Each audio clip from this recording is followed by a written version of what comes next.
नमस्कार। साहित्य तक के बुक कैफे के एक दिन एक किताब में मैं जयप्रकाश पांडे आपका स्वागत करता हूँ। आज शुक्रवार है और वादे के मुताबिक मैं एक कविता संग्रह जिसका नाम है संसार तुम्हारी परछाई, इसके साथ उपस्थित हूँ।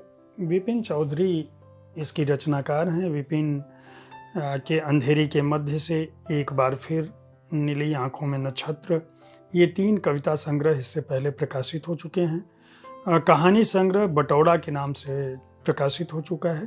रोज उदित होती हूँ अश्वेत लेखिका माया एंजेलो की जीवनी जो है इसका अनुवाद कर चुकी हैं। लेखों का संग्रह जो है म्हारी बात नाम से आ चुका है। रस्किन बॉन्ड, सरदार अजीत सिंह की जीवनी, इन सब का अनुवाद कर चुकी हैं और बहुत कुछ सृजित कर रही हैं, लिख रही हैं। संसार तुम्हारी परछाई जो उनका कविता संग्रह है, इसको उन्होंने कई उपशीर्षकों से बांट रखा है, जिसमें प्रतीक्षाया, प्रविष्टि, संसार तुम्हारी परछाई, सवाल मेरी उदासी का, मौनावलंबी, नारा महज नारा है, इयत्ता, इसमें उन्होंने बांट रखा है। लेकिन मैं, आप जानते हैं, कविता संग्रहों की कविताओं पर अपनी राय रखने की बजाय मैं सीधे कविताएं पढ़ता हूँ और अपने श्रोताओं और दर्शकों पर छोड़ देता हूं कि वे उसे सुनकर यह समझ सकें कि कौन सा कवि विशेष अपने किस संग्रह में किस प्रकार की कविताएं सर्ज रहा है।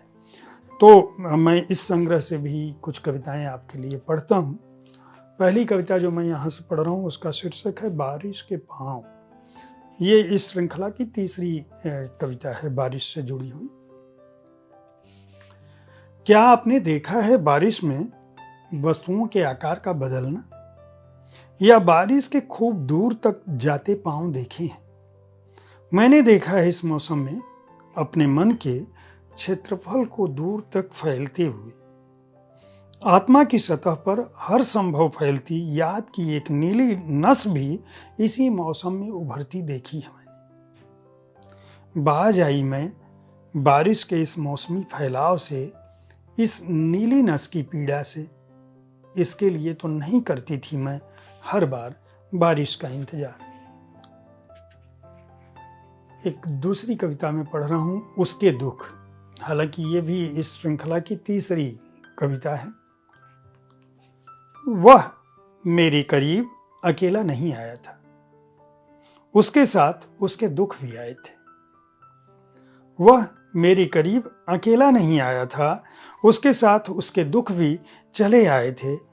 इस तरह उस पर अपनत्व से लदे से कि उनसे परिचय करवाना भी तब उसने जरूरी नहीं समझा था।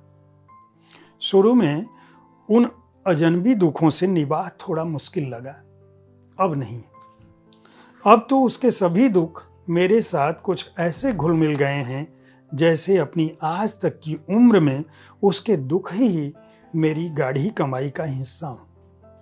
सच, प्रेम कई नए अनुभव से परिचय करवाता है और नई प्रजाति के दुखों से भी। क्या ही उम्दा कविताएं हैं। एक और कविता मैं पढ़ता हूं जिसका शीर्षक है आदत से मजबूर। स्मृतियों ने अपने मन बहलाव के लिए कुछ दृश्य चुन लिए हैं, यह जानते हुए भी कि किसी दिन ये दृश्य भी धुंधले हो जाएंगे, उसके जहन से हट जाएंगे।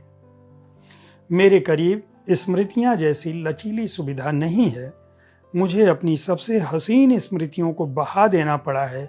बार बार मन के सतह पर उभर आने वाली स्मृतियों को चुपके से इकट्ठा कर एक दिन उनकी समाधि बनाई मैंने।